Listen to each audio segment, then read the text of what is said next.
వేణుగోపాల్ రెడ్డి గారు, లక్ష్మణ్ రావు గారు, బీటీ నాయుడు గారు, వెంకటేశ్వర్ల గారి ఇష్యూ గురించి మాట్లాడారు అధ్యక్ష. ప్రధానంగా ఎన్డీఏ ప్రభుత్వం అధికారంలోకి వచ్చే ముందల చాలా స్పష్టంగా ఎంతమంది బిడ్డలు ఉంటే అంతమంది బిడ్డలకి ఇస్తామని హామీ ఇస్తాం జరిగింది. ఆ హామీకి మేము కట్టుబడి ఉన్నాం. రెండో అంశం అధ్యక్ష, అందుకే గైడ్ లైన్స్ రూపొందించడానికి కొంచెం సమయం కావాలని అడిగాం. నేను కూడా ఇది కొంచెం సీరియస్గా తీసుకుంటున్నా. మంత్రులందరితో కూడా మేము చర్చిస్తున్నాం. గతంలో జరిగిన లోటుపాట్లు జరగకూడదనేది మా లక్ష్యం.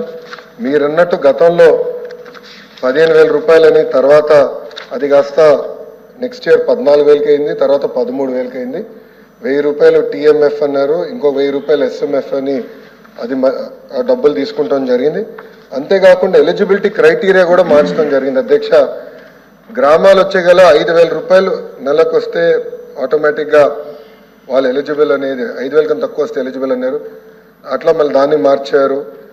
భూమి కూడా అది కూడా మార్చారు. దాని తర్వాత ఎలక్ట్రిసిటీ కన్జంప్షన్ విషయంలో కూడా కొన్ని నుస్ఖలు జరిగినాయి.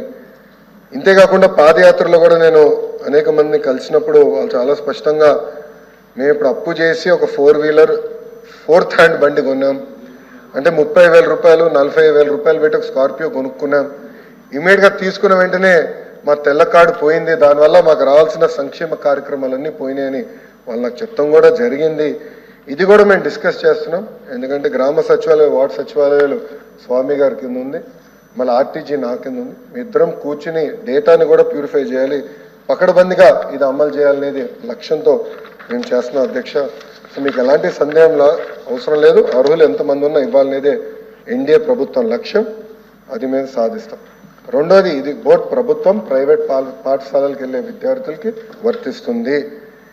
ఇంకో పక్కన పెద్దలు అన్నట్టు అధ్యక్ష, 2019 నుంచి 24తో పోల్చితే ప్రభుత్వ పాఠశాలలో సుమారుగా 72,000 మంది విద్యార్థులు తగ్గారు అధ్యక్ష. ఇది కూడా మేము చర్చిస్తున్నాం. ఎందుకంటే నాడు నేడు కార్యక్రమం ద్వారా వేలాది కోట్ల రూపాయలు ఖర్చు పెట్టిన విషయం వాస్తవం. కానీ ఎందుకు విద్యార్థులు తగ్గారు?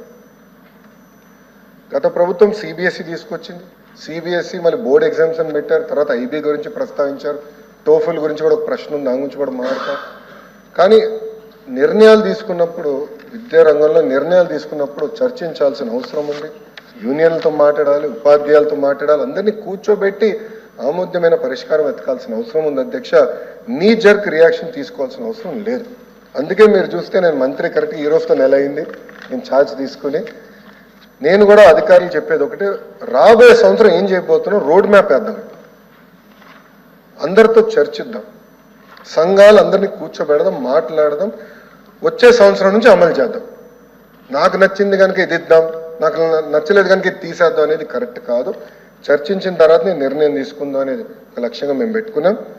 పెద్దలు వెంకటేశ్వర గారు అన్నట్టు వాస్తవం, ప్రభుత్వ పాఠశాలలో అడ్మిషన్స్ తగ్గుతున్నాయి, అంటే ఎలాంటి సందేహం లేదు.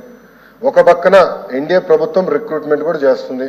మీరు చూసారు, దాదాపు 16,000 మంది ఉపాధ్యాయుల రిక్రూట్మెంట్కి మేము తొలి అడిగేసాం. అది మేము నెక్స్ట్ అకాడమిక్ ఇయర్కి మేము పూర్తి చేస్తాం. కానీ ఇంకో పక్కన చూస్తే దాదాపు 11,000 పాఠశాలలో 10 కన్నా తక్కువ మంది విద్యార్థులు ఉన్నారు. ఎందుకున్నారు? ఎలా అడ్మిషన్స్ పెంచాలి, నాణ్యత ఎలా పెంచాలి, అసెస్మెంట్ ఎలా చేయాలి, టెక్నాలజీతో జోడించి ఎలా చేయాలి, first grade, second grade, third grade pressure లేకుండా సిస్టమేటిక్ ఎట్లా చేయాలనేది కూడా మేము చర్చిస్తున్నాం.